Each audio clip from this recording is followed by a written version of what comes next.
Hi, welcome. Enjoy the content, subscribe, and turn on notifications. Ryan Cooper thought he knew Brielle better than anyone else on Earth. They'd met 2 years earlier at an art gallery in Denver during a contemporary photography exhibit. He was there representing the marketing agency where he worked as a manager, scouting local talent for a campaign. She was showcasing her own photos, vibrant images of urban landscapes and intimate portraits that captured the soul of the city. Their conversation flowed naturally, like they'd known each other for years. Ryan, at 38, was a practical, organized man who valued stability and honesty above all else. Brielle, at 35, was the perfect opposite: creative, spontaneous, full of contagious energy. He fell for the way she saw the world through her camera lens, for her easy laugh and unpretentious nature. Their dating was intense and passionate. Ryan had never felt so alive beside someone. Brielle brought color to his structured life, and he gave her the security she'd never had.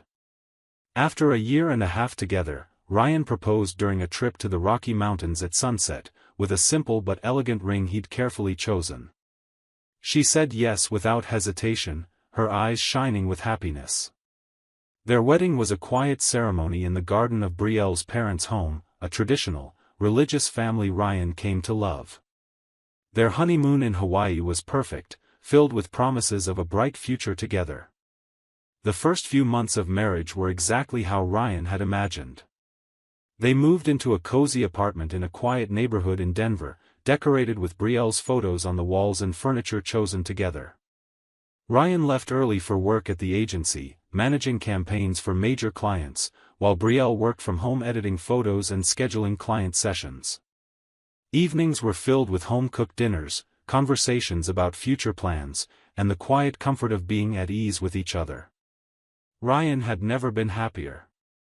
He'd watch Brielle laugh at something on TV and think he'd made the right choice, that she was the person he'd grow old with. But something began to bother him, a subtle feeling he tried to ignore at first. Every Tuesday without fail, Brielle left the house in the late afternoon, always around 5 o'clock. She said she had a regular client, a businessman who preferred corporate photo sessions only on Tuesdays because of his packed schedule.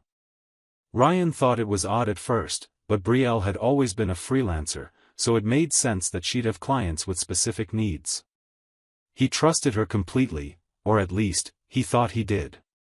Tuesdays became part of their routine.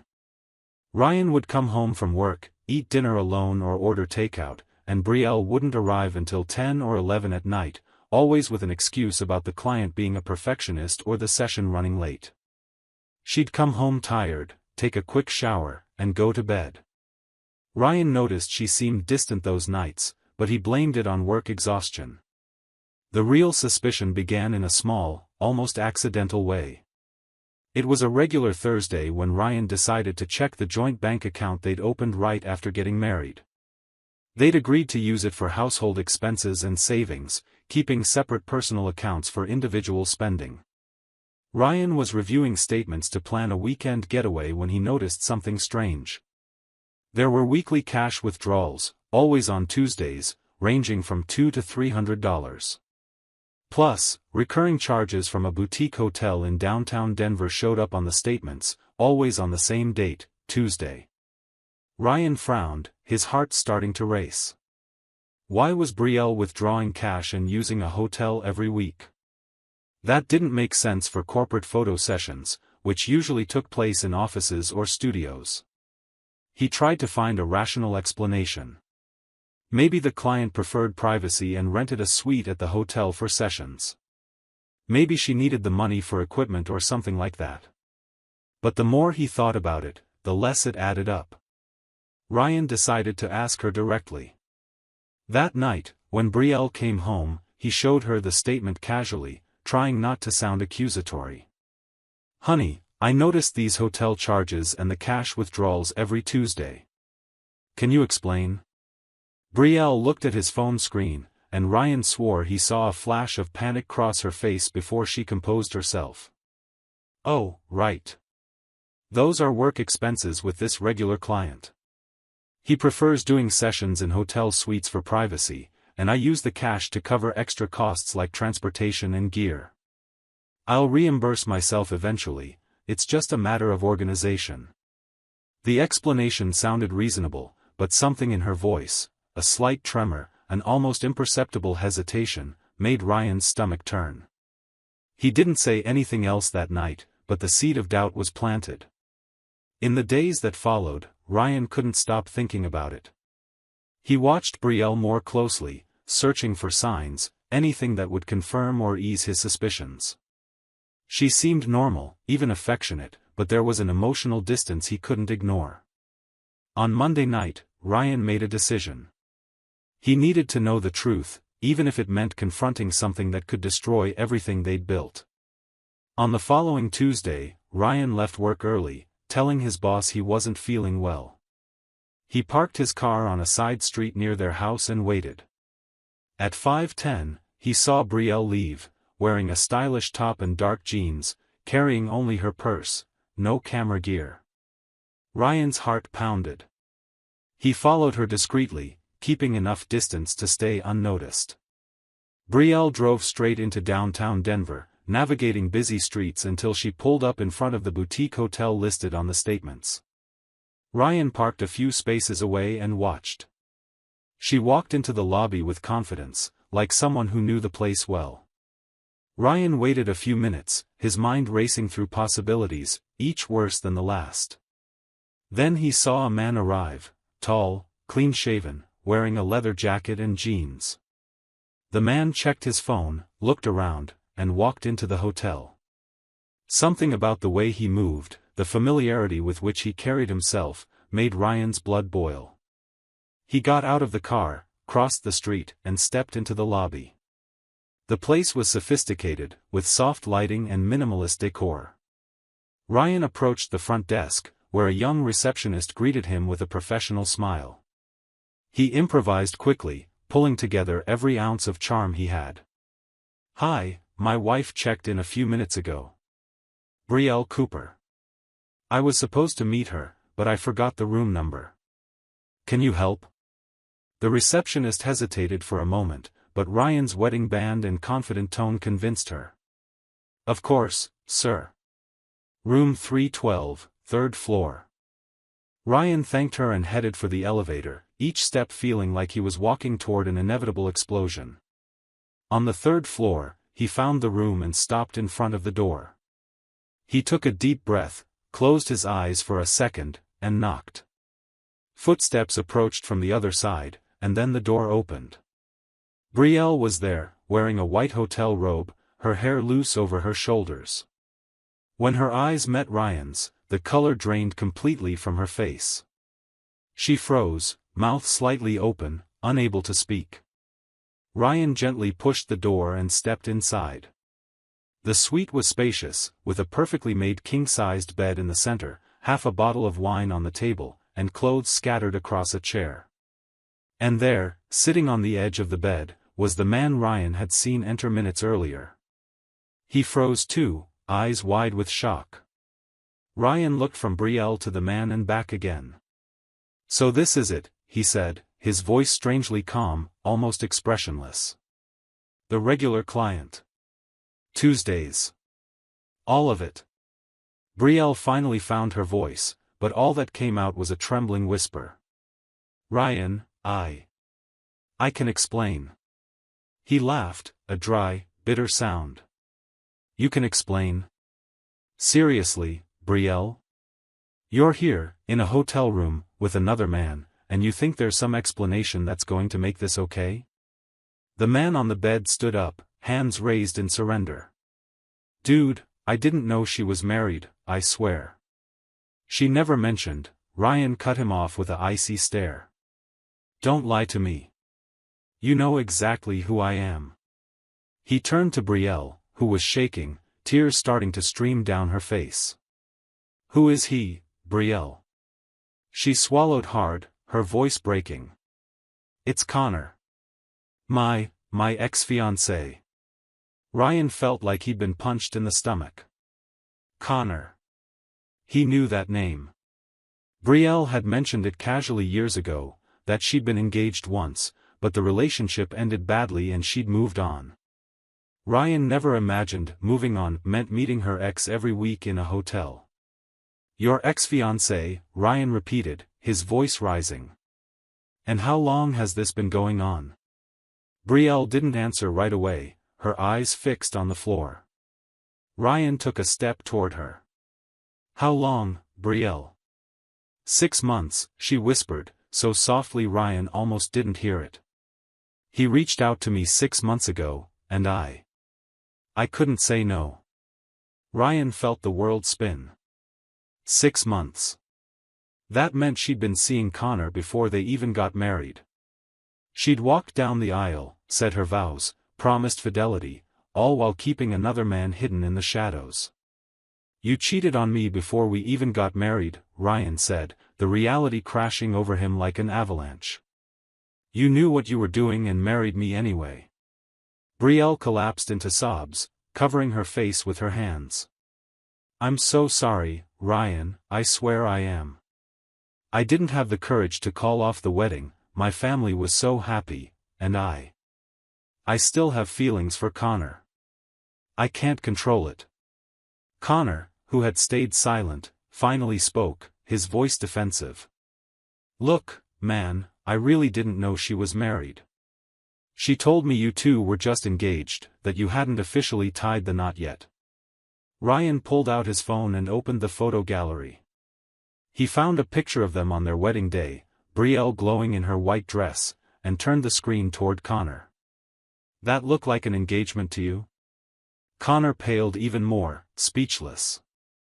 Ryan then opened Brielle's messaging app, which he'd accessed that morning using the password she'd shared with him months ago, when they still trusted each other completely. He scrolled through the messages between Brielle and Connor, texts explicitly mentioning the wedding, jokes about fooling the husband, and future plans where they'd finally be together. You knew, Ryan said, his voice now thick with contempt. You both knew exactly what you were doing. Ryan reached into his pocket and realized his phone had been recording.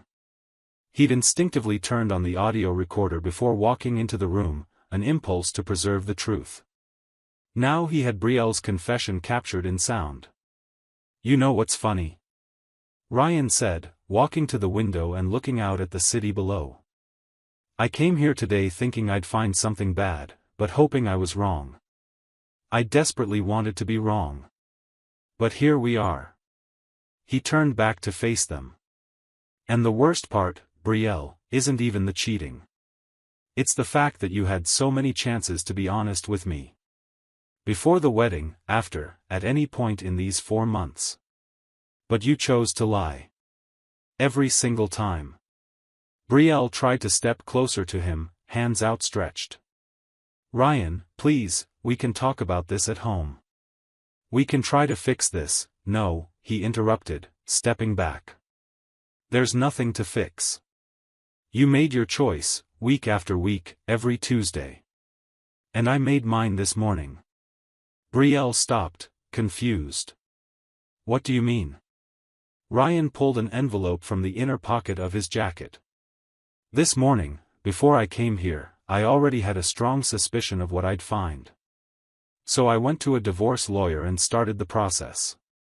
He already has copies of the bank statements, the hotel charges, and now he has this audio recording of your confession. He waved his phone. All documented. All recorded. Brielle's face twisted in despair. You can't do this, Ryan, please. My family, what will they think?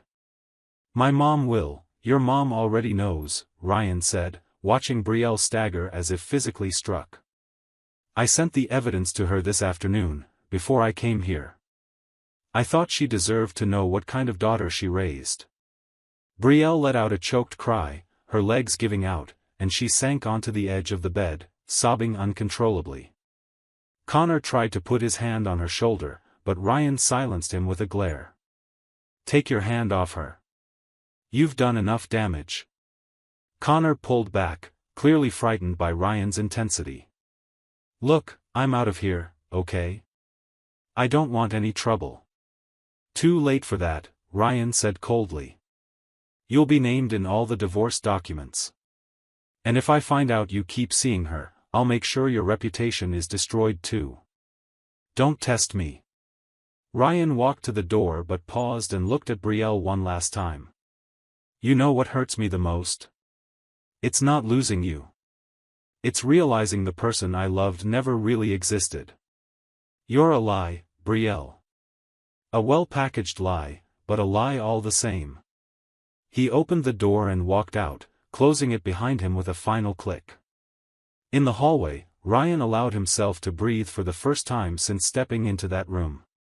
His hands trembled, his heart raced, but there was a strange clarity, a sense of relief at finally knowing the truth.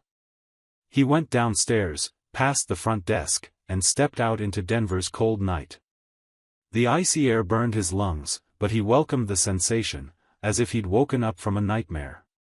In the days that followed, Ryan acted with surgical precision. He moved his clothes and essentials into a temporary apartment he rented on the other side of town. His lawyer, an experienced man named Gregory Harris, sped up the divorce process, taking advantage of Colorado's laws allowing quick dissolution in cases of proven bad faith. Ryan demanded the return of all money spent on the wedding and honeymoon, arguing that Brielle had entered the marriage under false pretenses. The evidence was undeniable: bank statements, text messages, the audio recording. Brielle had no defense. She initially tried to contest it, but her own lawyer advised her to accept Ryan's terms. Fighting would only prolong the agony and increase costs. Brielle's family was devastated. Her mother, a devout and traditional woman, cut off contact with her daughter for months, unable to process the betrayal and public humiliation. Brielle's father, a quiet but respected man in their religious community, refused to speak to her. Brielle lost not just her husband, but most of her family support network. Connor, realizing the gravity of the situation and fearing legal repercussions, abandoned Brielle the week after the confrontation.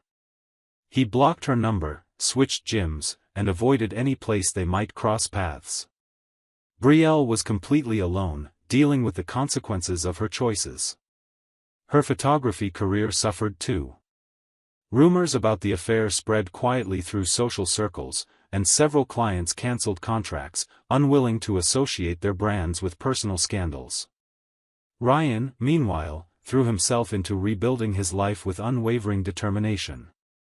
He increased his hours at the agency, channeling his pain into productivity.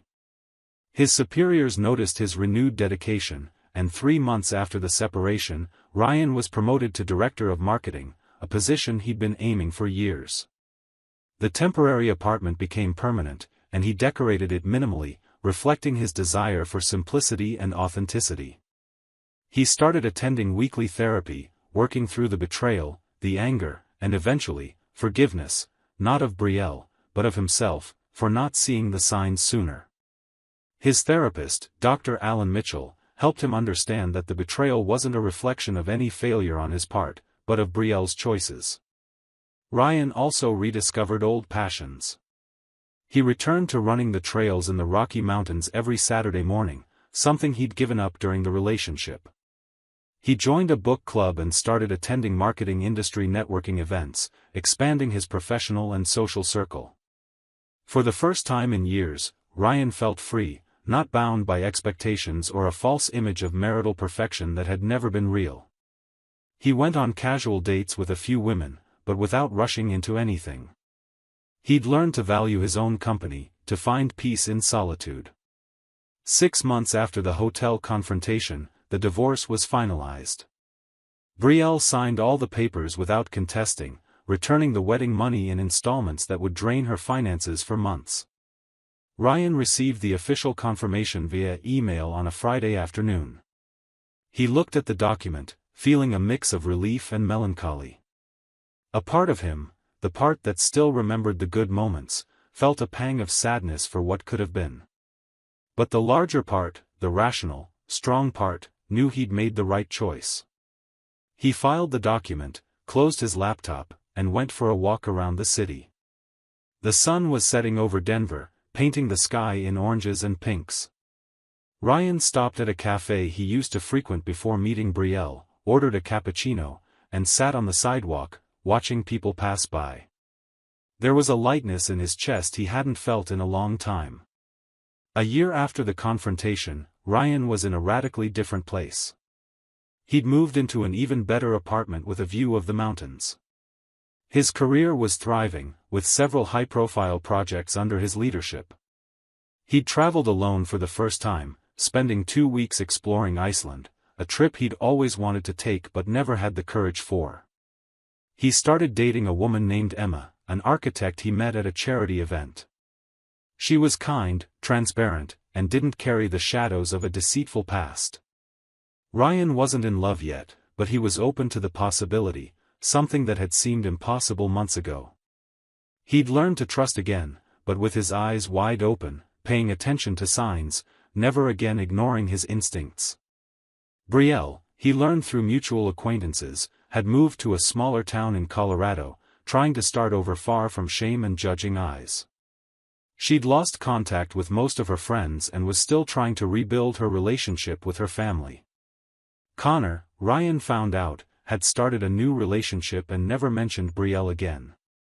Ryan didn't feel sorry for her, nor did he rejoice in her downfall. He simply felt nothing.